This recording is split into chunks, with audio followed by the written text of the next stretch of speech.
Hi everyone, it's Alan Coulthard here, and welcome to the second in my series of interviews about soaps. And I have with me again today Mr. Chris Stacey, who is a renowned expert on soaps, and we're going to be talking about the Colbys today.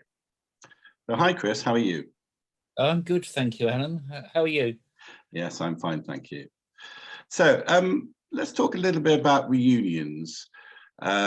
Because we both attended the Dynasty reunion last week, and today we're talking on the 27th of March. So the reunion for Dynasty was on the 20th of March. So just give us a bit of an outline, Chris, as to what went on in that reunion. Well, I mean, I think they did very well to get as many of the old cast as they did. And there were some surprises in there, which I think a lot of us diehard Dynasty fans didn't know.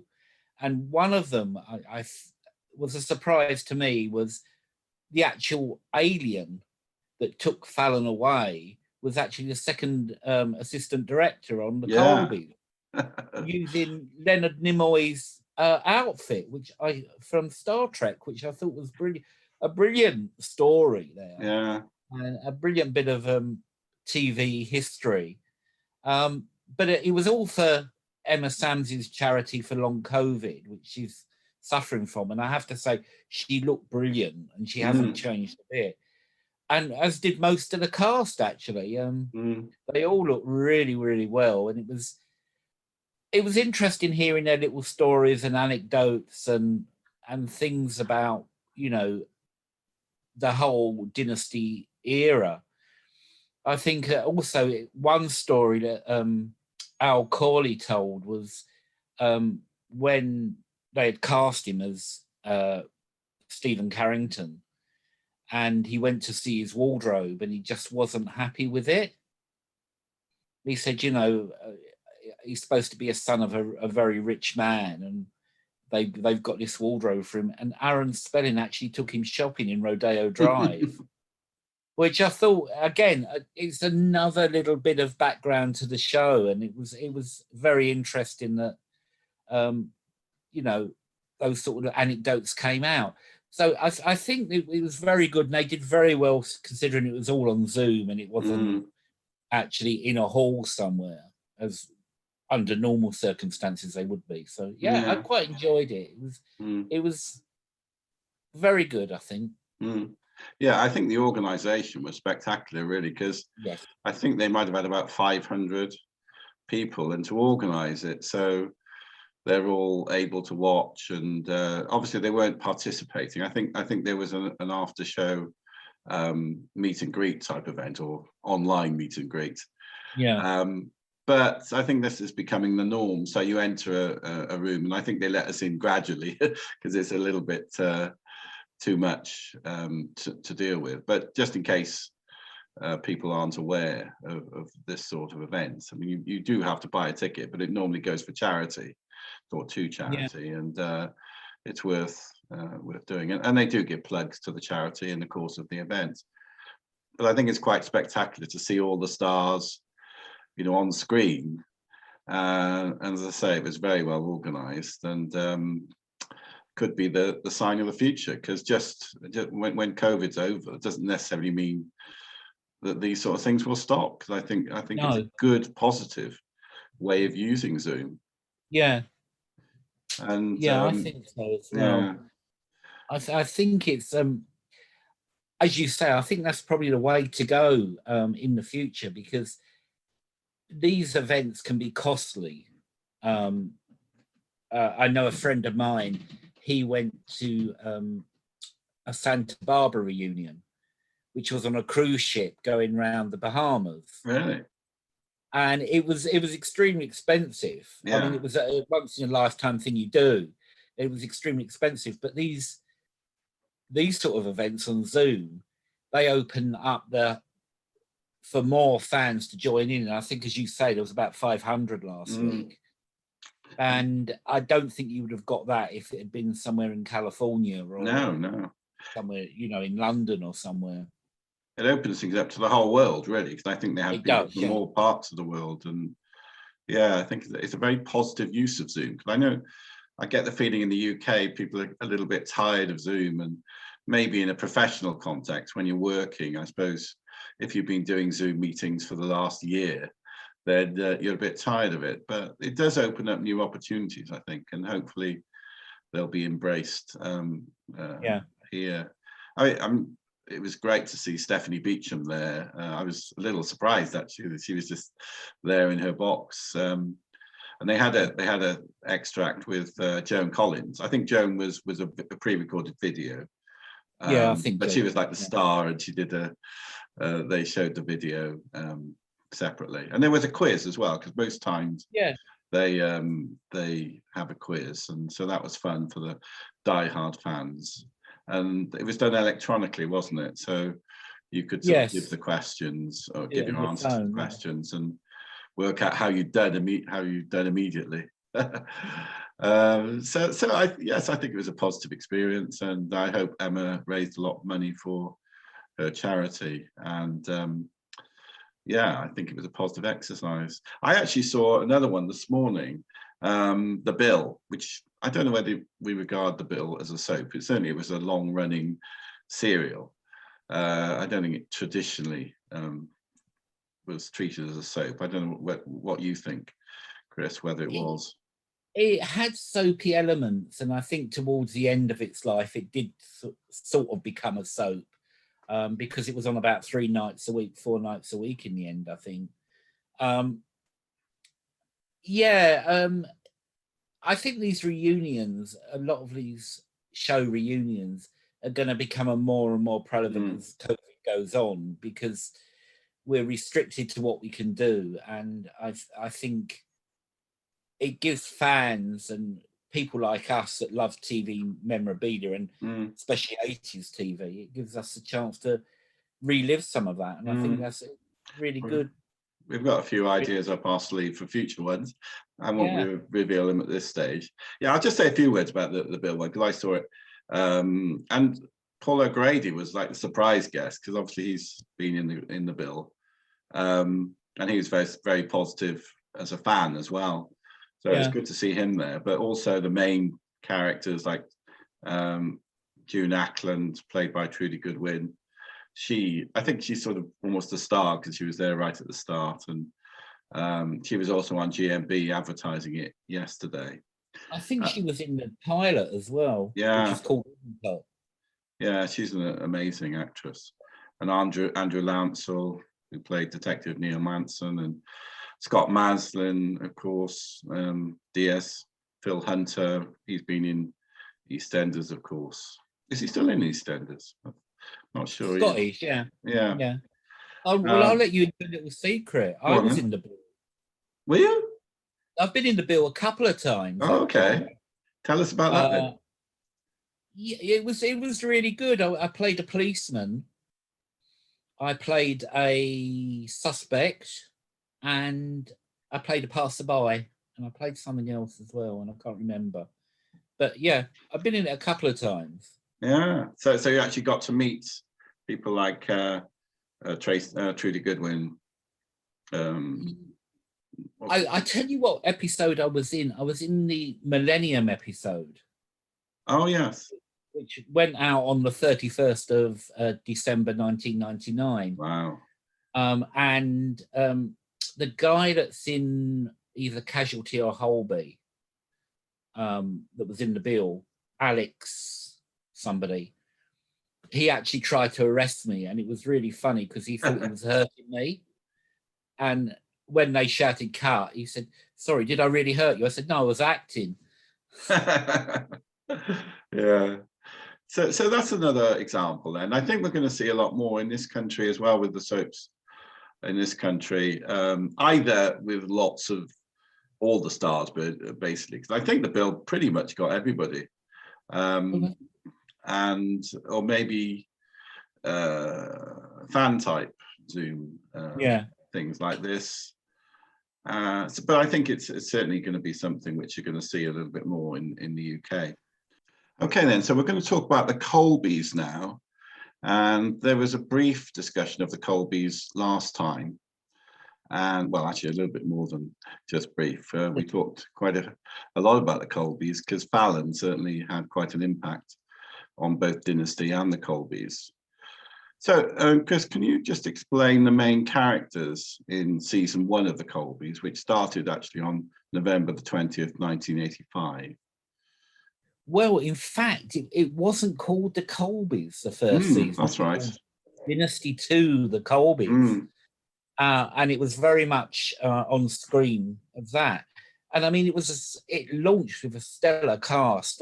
You had Hollywood legends like Charlton Heston and Barbara Stanwyck. Kathleen Ross as well was also in the cast as Frankie, Jeff's mother.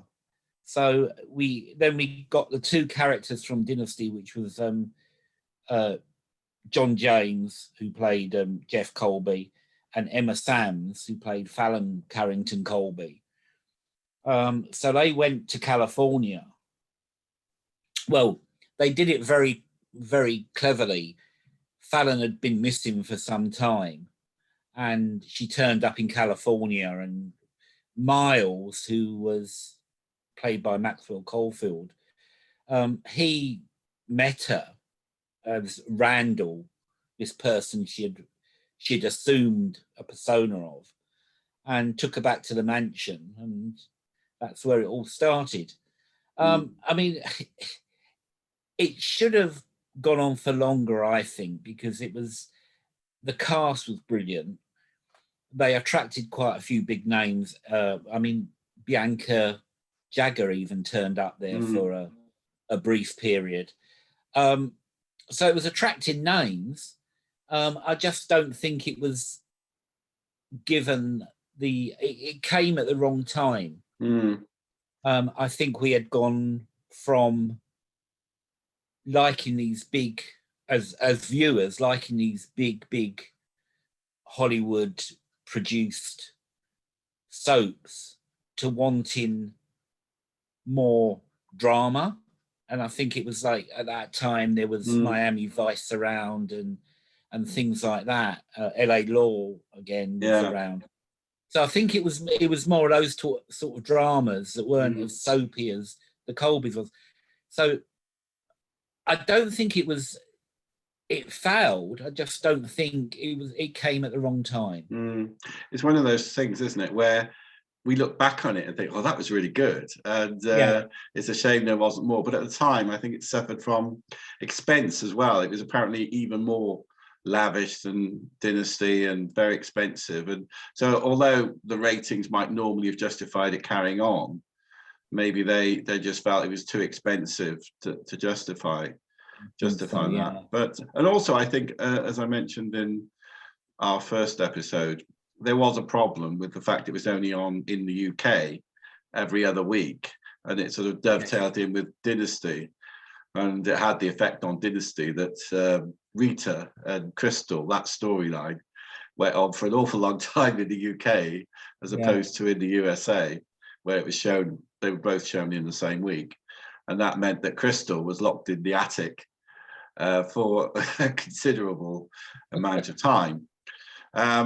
But I think it may have affected the Colbys as well, because every showing it every 2 weeks meant people couldn't really engage as much. But looking back, I think there were some great storylines. I mean, after you had the storyline with Miles and Fallon, I mean, really then you had the supposed rape scene, or the rape revelation, when Fallon, and she still didn't know who she was, really. She didn't know she was Fallon. No.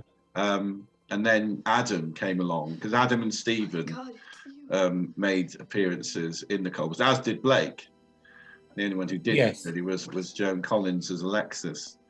So Adam turned up at the end of, I think, episode 5, and that's right. Fallon, or Randall as she was then, recognised Adam as the person who had raped her, and of course this brother and sister. So it was quite a big storyline then. But then it was revealed that she hadn't really. It hadn't been Adam that had raped her, and she sort of it was a guilty premonition due to the fact that she actually seemed to fancy Adam, even though he was her brother. So Fallon certainly did seem to get the bizarre storylines.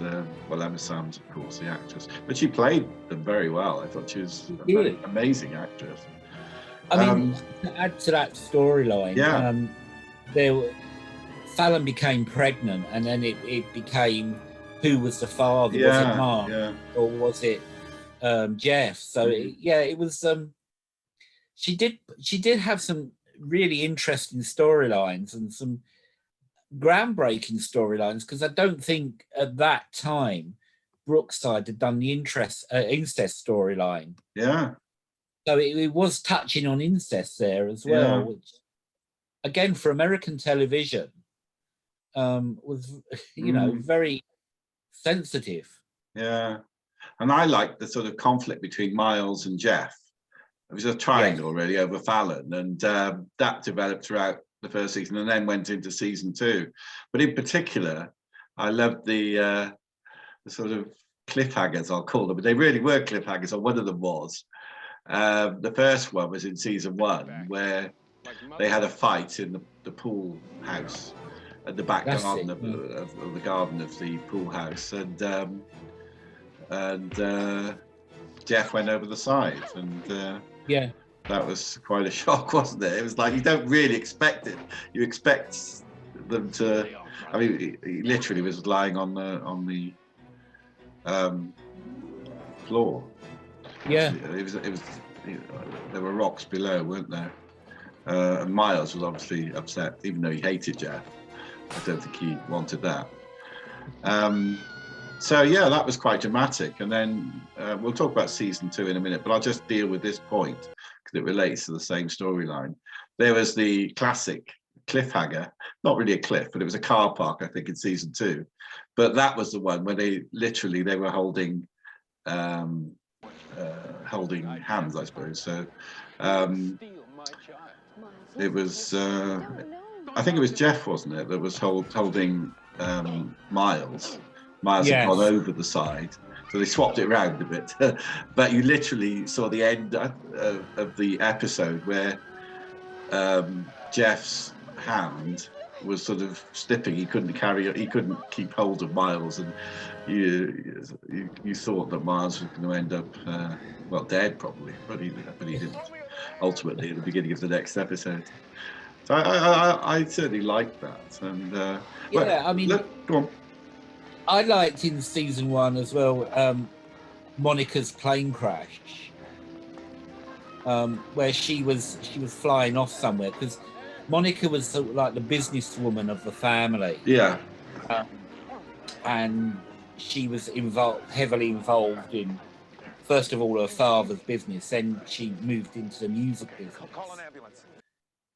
in the series, and then she could fly a plane, and she was flying this plane, and it crashed, but of course she survived. You know, it's soap, she's going to survive. So, but I thought that was quite gripping. That was one of the sort of pre-season finales. And of course the continuous thread was the conflict between Sable and Jason, and it also involved Ricardo Montalban. Is it Montalban? Yes. Montalban, yeah. Yeah, whose character was Zach Powers. And can you remember? Can you explain a bit about that? Or? Yeah, I mean, I think Sable, when we joined the Colbys as the viewers, they'd been married for obviously quite some time, and Sable had a roving eye, and Zach was a multi-millionaire who wanted the Colbys pipelines and oil, and he wanted to do anything to get it, and obviously Sable was the best way to get to the Colbys. And Sable was into her art, and one of her particular favorite artists was Matisse. And it's funny what you remember about these soaps, isn't it? And Zach tried to lure Sable with a Matisse painting that he had and he gave her. And that's how the whole Zach and Sable and Jason triangle started. Yeah. Yeah, it was, and of course it ended with the amazing climax to season 1, when Sable basically was trying to set Jason up for an attempt on her life, I suppose, or at least assault and battery. And I do remember that final scene with the plane and Sable turning up in the car. I think she says something like, "They know you tried to kill me," and talking to Jason. Yes. It was obviously a lie because she suffered the injury. Did she fall down the stairs or something? Or? She did, yeah. I mean, it wouldn't be a soap if someone didn't go down the staircase, would it? Yes, exactly. I mean, I think in all those American soaps, someone went down the staircase at some point. Yeah. Okay, let's move on then to season 2, the final series, really. And there were a few characters introduced in season 2. I think we had, was it Channing Carter? Yes. And her father. Anyone else? I think we had Michael Parks. Oh, yes. Yeah, that was an interesting story because he was a bit of a enigma when he sort of came into the series, and then it turned out that he was actually Philip Colby. Yeah. Sorry. Yeah, go on.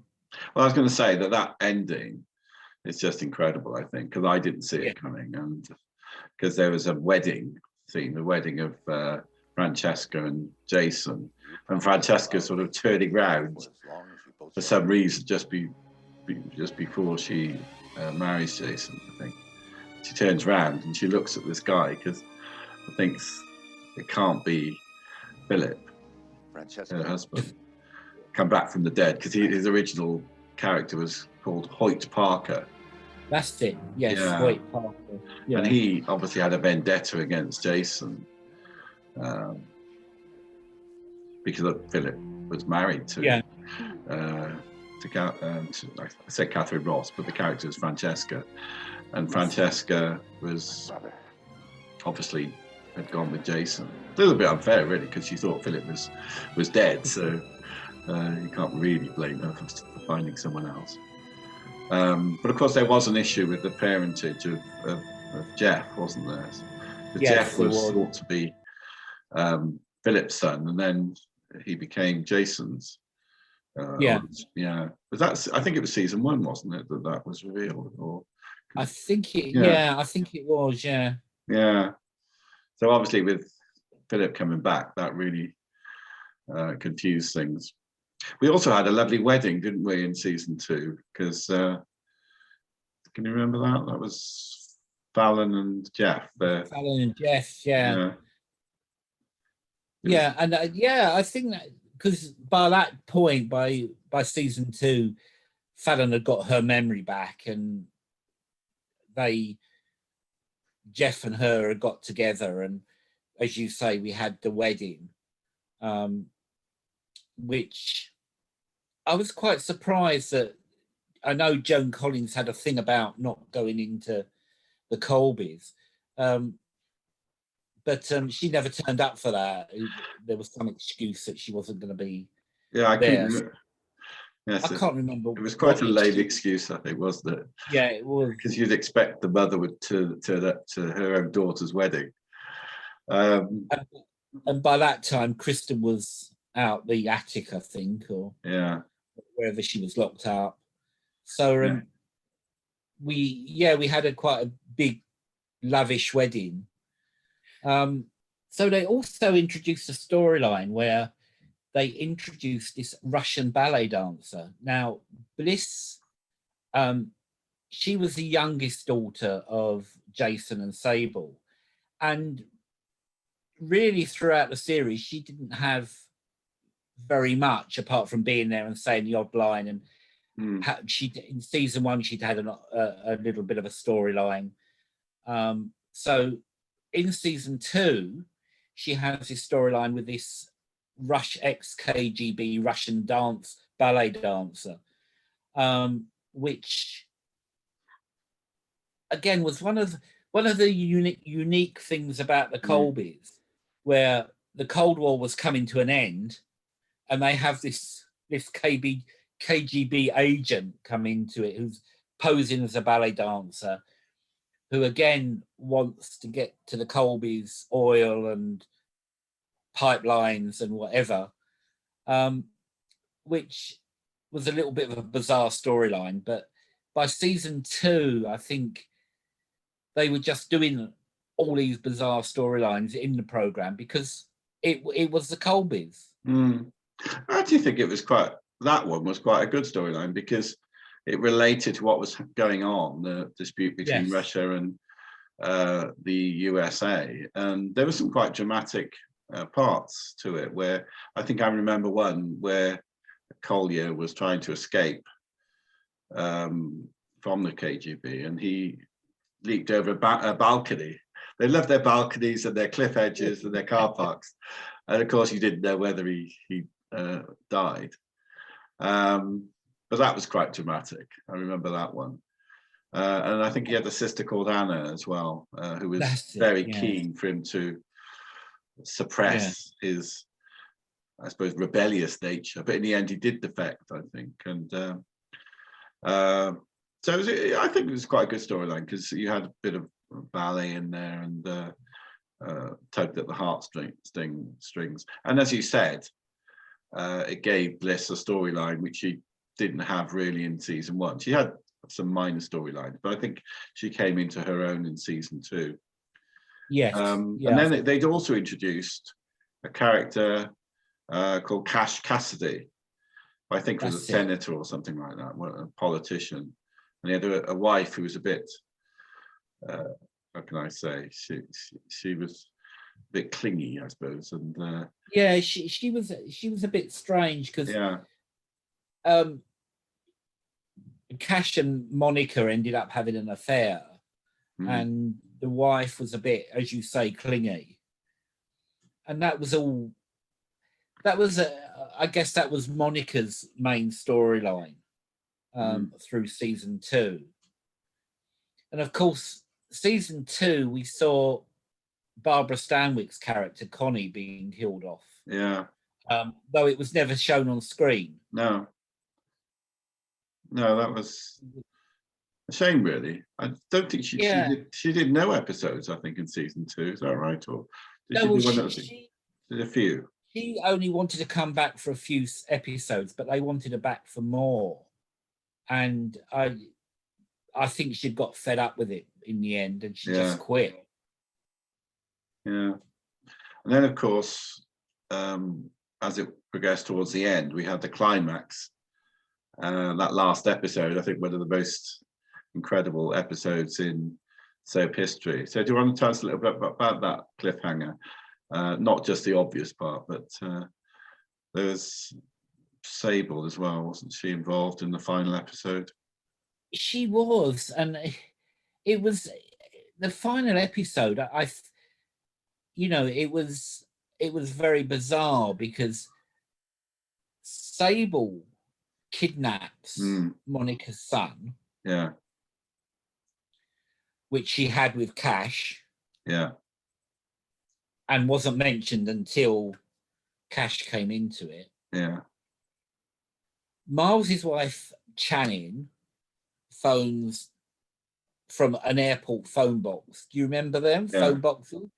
Yes. And we don't have them anymore. That she's aborted her unborn child. Yeah. And we were left in mid. The sort of cliffhanger, I think, would have been, if they hadn't cancelled it, would have been Frankie seemingly dying in a car crash. Yeah. And I think that would have been the cliffhanger. That would have been the end of it. Yeah.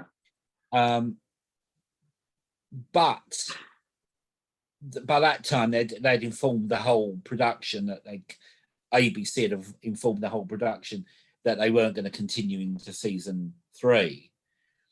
So I think Aaron Spelling thought, I'm going to just go for this. And as you say, it was one of the the best soap endings ever, with Fallon going off into the Mojave Desert and making a call on a mobile. Well, it wasn't actually a mobile then; it was a car phone, wasn't it? Oh, I remember those. Yeah, very flash car phones. And suddenly it cut out, and she looks up into the sky. And I always remember seeing a still in one of the magazines or newspapers, and it just had this picture of Emma Samms looking up into the sky. And this spaceship lands. Now, whether she was driving near Area 51 or not, I don't know. But and then she just gets into this spaceship and gets carried off into wherever. And I just think that it was classic soap. It was how are we going to end this series? Yeah, it's amazing. It was. Yeah, because it was on the front of all the soap magazines, and I think it must have even got press in the tabloids, both in the UK and the USA. Yeah. I actually made a point of checking in Dynasty what happened. It was a bit disappointing, I think, because I'd have loved to have had a storyline where she was still in space, but I think they just felt that was too much for Dynasty. Yes. A little bit too unreal. Might not be so unreal today, but bearing in mind what's going on in the world. But I think it was a little disappointing because she comes back in season 8 of Dynasty, which would be in 1988, the last season before it was cancelled, because the last series of Dynasty was 89, season 9. And she sort of turns up as if she'd been left by the alien, but then she has discussions with Jeff. She's in hospital initially, and then they chat, and it seems that Jeff doesn't really believe her, and she's been hallucinating, and then that was it really. It was sort of explained almost like a dream really that didn't happen.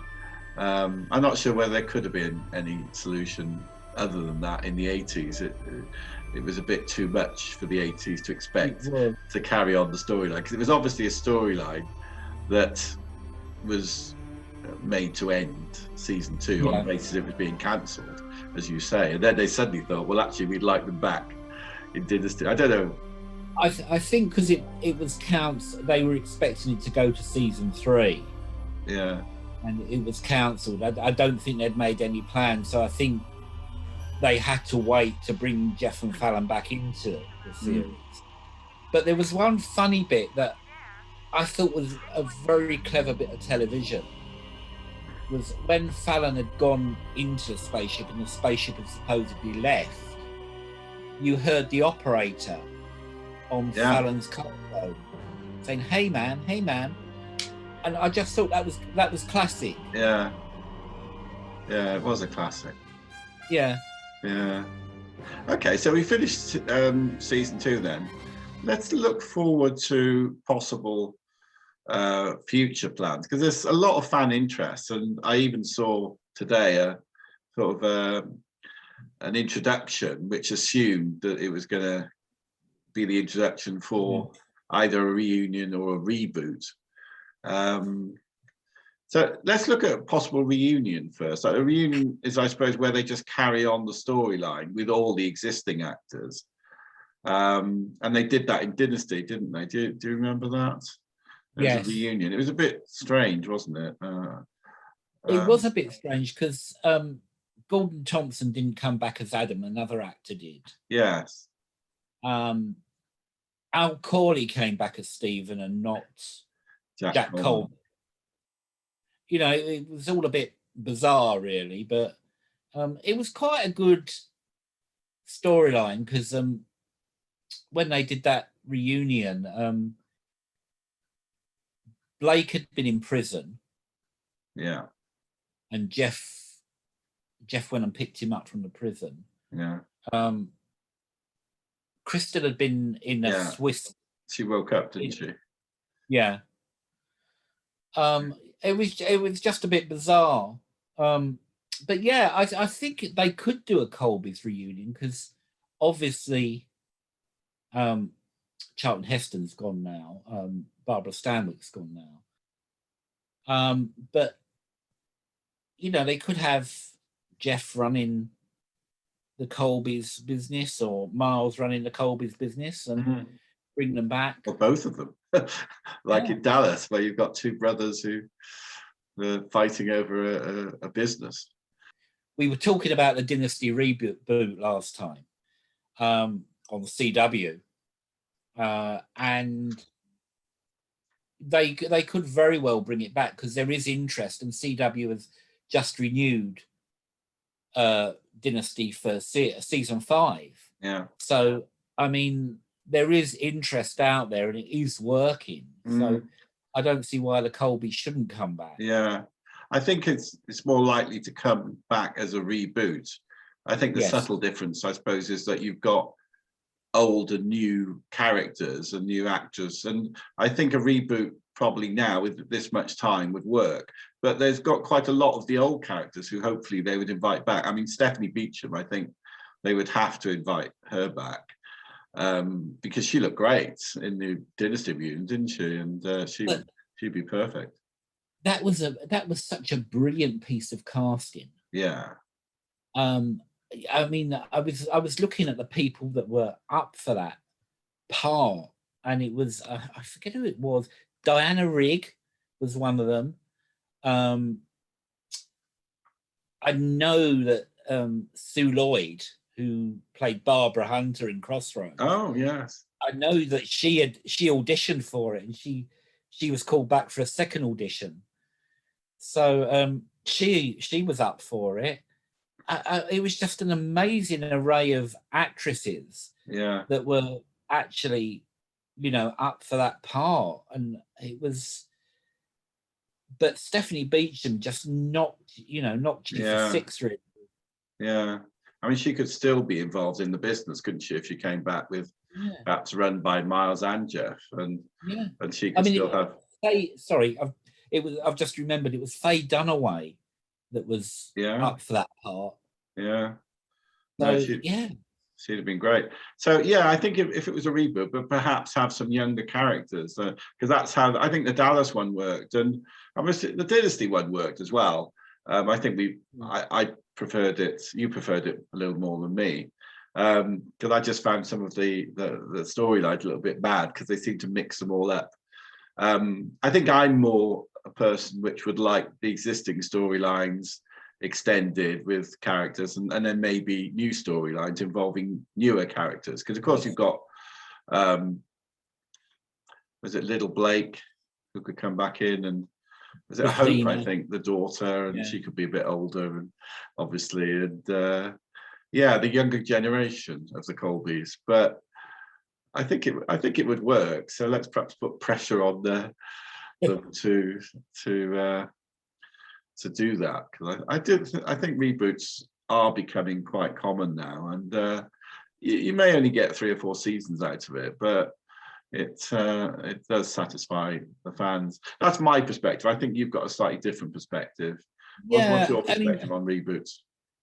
I generally don't like reboots. I mean, I think what they've done with Dynasty works in a way that they've totally recast it, and totally set it in a different part of America, and not made it about oil as such. So I think that works. Though at first I was sort of like, I don't like reboots, blah blah blah. But generally, no, I don't like reboots. I did think the Dallas one tried, and I wasn't surprised it didn't go on. Yeah, it could. Have we ever had a double reboot where it's rebooted and then 5 years later they reboot it again? Because I think there were some good endings, wasn't there? Because was it Christopher? There was that storyline with Christopher at the end of the Dallas one, and Anyway, we're going to have an episode on Dallas soon, so we'll leave that one for there. Yes. We'll leave that one there. Okay, so yeah, that was really interesting. Thanks, Chris, for your time, and we'll see what happens with the reboot and see if we get one at some point. But I certainly think the Colbys was underrated because looking back now, the double box set is available. A lot of my friends seem to have got it and have enjoyed it. So anyone who's listening, I thoroughly recommend it. It's certainly for young people today. It's quite a good perspective on the 80s and what they were like, and the Cold War, for example. And it was typical American, rich Americans, and beautiful houses and beautiful people, really. I think from my point of view, I think if anyone ever said to me, define a soap opera, I think the Colbys was a true soap opera, as opposed to Dallas, Dynasty, whatever. I think the Colbys was soap. Yeah. Okay, Chris, I think we'll leave it there. So thank you very much for your time, and we'll catch up again. Why not? Okay then. Bye, everyone. Bye.